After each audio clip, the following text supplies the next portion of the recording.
Hello students, good morning. Welcome to our channel Study and Learn.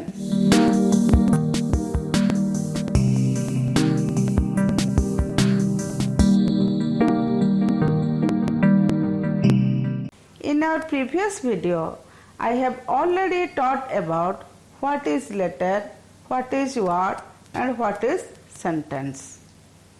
Today we are going to learn the capital letter and their usage through this video.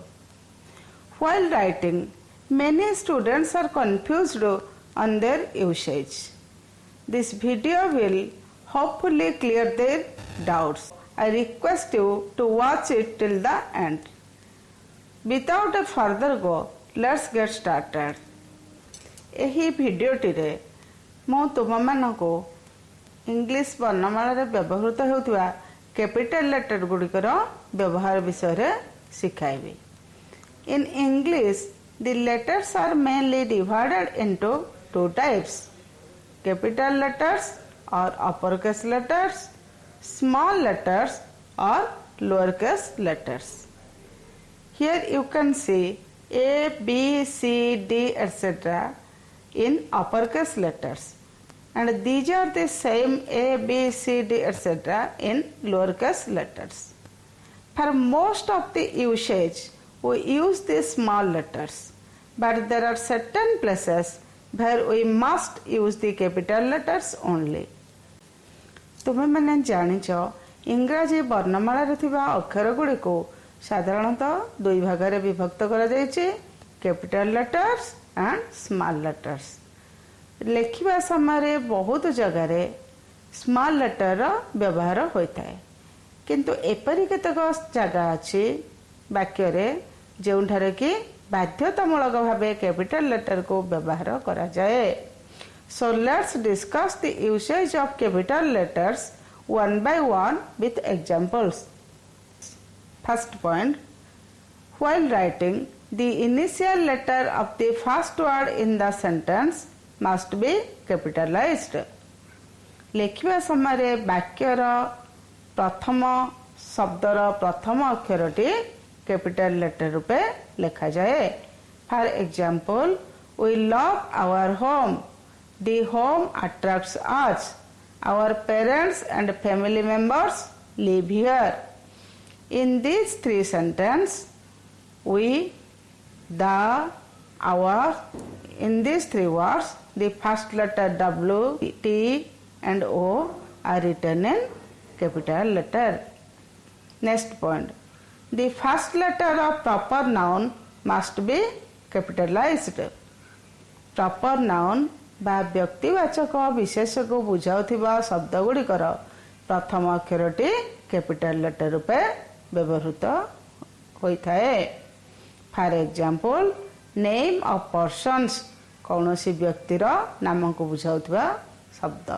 For example, Shubham, Mamata, John, ए सब नाम गुड़िकर first letter टी capital letter होता है।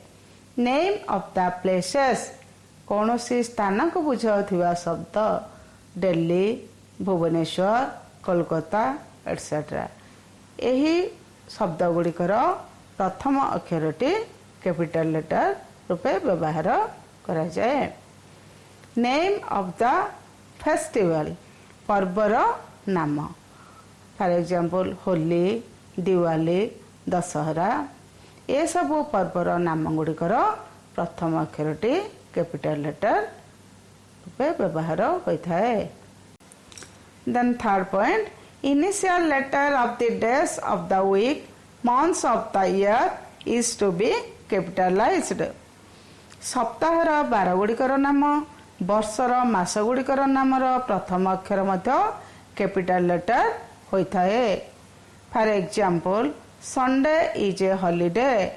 This Saturday we are planning for a picnic. In these two sentences, Sunday and Saturday are the name of the days of the week. So their first letter is capitalized. January, February, March, etc. The months of the year begins with a capital letter. Fourth point, initial letter of God, be it a noun or pronoun, must be capitalized. God शब्दटी प्रथम अक्षर निश्चित भाव में capital letter होता है। जदियो God शब्दटी noun और pronoun विशेष बा सर्वनाम जेकोसी रूप में व्यवहार करागले यार प्रथम अक्षरटी कैपिटल लेटर होता है। For example God, Lord, the almighty. Let's see the example. God asks us to trust him. In second sentence, we should worship him. In these two sentences, him stands for God. बा him God शब्दर pronoun बा सर्वनाम अटे। तेणु God एवं him दुईटी जाक word capital letter रे आरंभ होइछि। Now let's over to rule number 5. The first letter of each line of each stanza of a poem should be capitalized.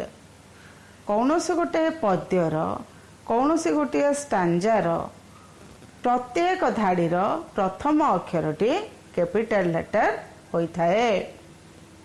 For example, now look at the screen.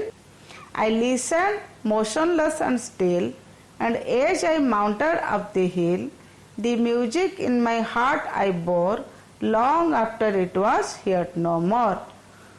There are 4 lines in the stanza. Each line begins with a capital letter. So, each line of each stanza of the poem must be capitalized. Then rule number 6. The first letter of the beginning of a direct speech is capitalized. Direct speech बा प्रत्यक्ष उक्ति वाक्यर बा प्रत्यक्ष उक्तिर प्रथम पदर प्रथम अक्षरटी capital letter होता है। For example, he said, can you cross the river? Can you cross the river is a direct speech and its first word is can, and the first letter is C, which is a capital letter. I said, yes, I am. Yes, I am is the direct speech and the beginning word is Y, which is in capital. Rule number 7. The title word or designation of a name is capitalized. कौनसी गोटे नामर उपाधि गुड़िक capital letter रे प्रथम अक्षरटी देखा जाए। For example, sir, doctor, lieutenant, mistress, mister, professor इत्यादि। Rule number 8. Initial letter of a language, religion, community and subject is to be capitalized. अर्थात कौनसी एक भाषा, धर्म, संप्रदाय और विषय को बुझाउथिबा शब्दर प्रथम अक्षरटी कैपिटल लेटर होता है। For example, English, Hindi, Urdu इत्यादि भाषा, हिंदू, जैन, मुस्लिम इत्यादि धर्म, ब्राह्मण, मराठा, अग्रवाल इत्यादि संप्रदायर नाम, फिजिक्स, हिस्ट्री, मैथमेटिक्स इत्यादि पठित विषयर नाम। यही नामर प्रथम अक्षर गुड़िक कैपिटल लेटर रूपे व्यवहार करा जाए। Rule number 9. Initial letter of religious books, धर्मीय पुस्तक गुड़िक बा धर्म ग्रंथ गुड़िकर नामर प्रथम अक्षर मध्य कैपिटल लेटर होता है। For example, Gita, Ramayana, Bible, Quran इत्यादि। Rule number 10. The first letter of each words that shows the name of films, books, novels, dramas, journals, magazines, etc. is to be capitalized. कौन से फिल्म रो नाम, पुस्तकर नाम, उपन्यासर नाम, नाटकर नाम बा पत्र पत्रिकार नाम गुड़िकर प्रथम अक्षर मध्य कैपिटल लेटर होता है। For example the Gitanjali, the Hindu, the Times of India, Meghdoot इत्यादि नाम गुड़िक। But if there is an article, conjunction or preposition comes in the middle, then the word should be written in a small letter. For example, the Times of India, the Times India. All the three words begins with a capital letter, but the preposition of begins with a small letter O. जदि यही सबू पुस्तक, film, magazine बा प्राचीर पत्र इत्यादि नाम लिखिबा समय ता मध्य किछि आर्टिकल, कंजक्शन और प्रीपोजिशन शब्द आसे ताहले सेही संपृक्त आर्टिकल, कंजक्शन बा प्रीपोजिशन शब्दटी केवल स्मॉल लेटर रे लिखा जाय थाए। Rule number 11, the first letter of the name of political parties should be written in capital letter. कौनसी राजनैतिक दलर नाम को बुझाउथिबा शब्दर प्रथम अक्षरटी कैपिटल लेटर होता है। For example the Congress party, the Biju Janata Dal, all the words begin with a capital letter. Rule number 12, first letter of each word of a historical event must be capitalized. For example, the Battle of Panipat, Independence Day, अर्थात historical event बा ऐतिहासिक घटना को बुझाउथिबा शब्द गुड़िकर प्रथम अक्षर मध्य कैपिटल लेटर होता है। Rule number 13, each letter in abbreviation is capitalized. Abbreviation बा शॉर्ट फॉर्म रे जहाँ लिखा जाए तार प्रत्येक अक्षर गुड़िक कैपिटल लेटर होता है। For example BA, IAS, MLA, LLB etcetera. किंतु एठारे मन रखिबा जे if there is more letters in abbreviation then only the first letter is capitalized.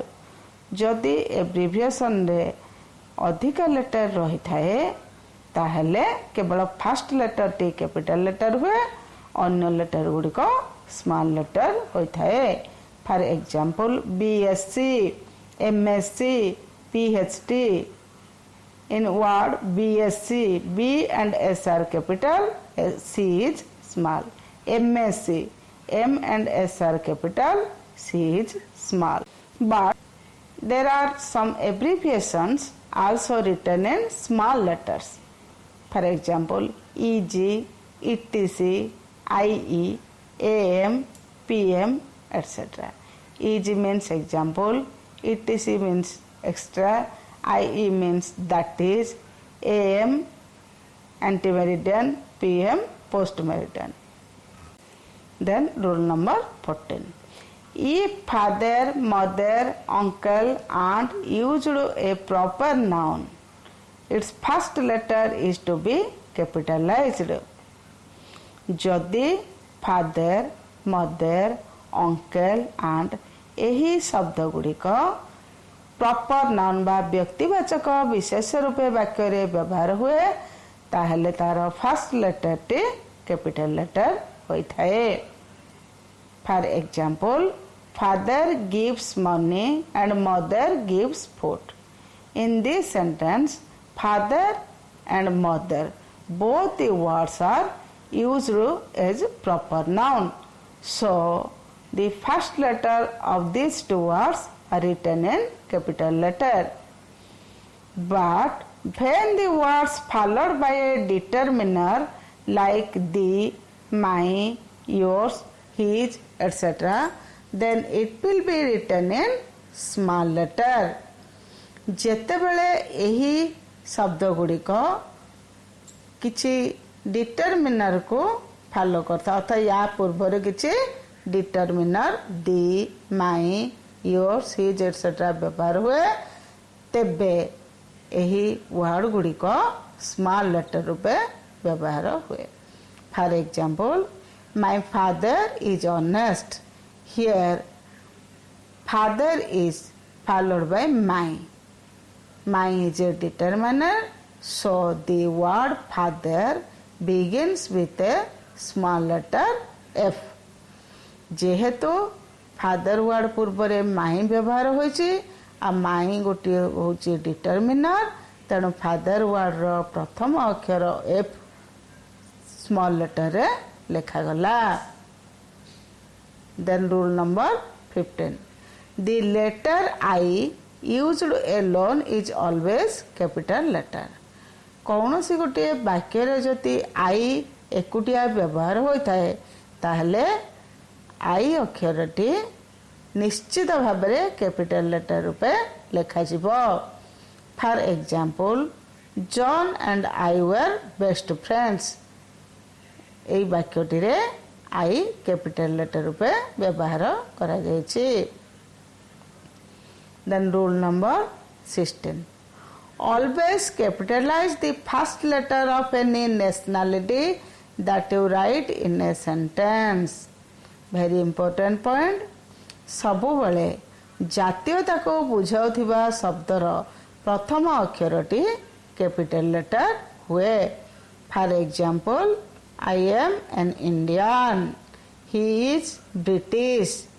Indian, British यही दुईटी शब्द क्या बुझाऊँगी? गोटे जातीयता को बुझाऊँगी. इंडियन अर्थ भारतीय, ब्रिटिश अर्थ से ब्रिटिश नागरिक, इंडियन अर्थ से भारतीय नागरिक.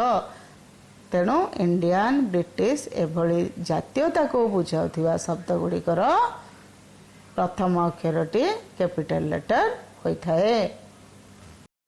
One important thing to keep in mind while using capital letters, don't overuse them.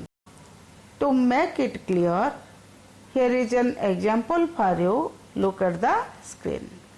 Please do it immediately. Here the entire sentence is in capital letter. जेतेबेले तुमे से वाक्य लेखुच जेउठारे ओ जो समय रे जेतेबेले आवश्यक हबो कैपिटल लेटर व्यवहार करिवो. केबे हेले पूरा सेंटेंस टी को कैपिटल लेटर रे लिखिबा को चेष्टा करिवो नाही. कारण जदि पूरा सेंटेंस को आमे कैपिटल लेटर रे लिखिबा इट साउंड्स र्यूड, अर्थात गोटे कर्कश शब्द भली सुना जाए. It says that the writer is angry. सुनिबा लोक भाबिबो जी लिखी सी बोधे रागी जाइए, यह शुणा को स्वीट लगे ना. So avoid using the entire sentence in capital letters. तेणु पूरा वाक्यटी कैपिटल लेटर व्यवहार करने को देव ना. पिला माने यही सब हूँ कैपिटल लेटर को व्यवहार कर केते गुड़िया नियम. तुम्हें जिते बड़े इंग्लिश लैंग्वेज रे लिखिबो यही सब नियम गुड़ी को मन रखी ठीक स्थान रे कैपिटल लेटर व्यवहार करिवो. आशा करे लेसन टी तुम मान पय शिक्षणीय होई परिबो, ताकू तुमे रिटर्न इंग्लिश रे व्यवहार करि परिबो. I hope you have enjoyed the lesson. Watch our next video to get more information. Have a great day. Goodbye.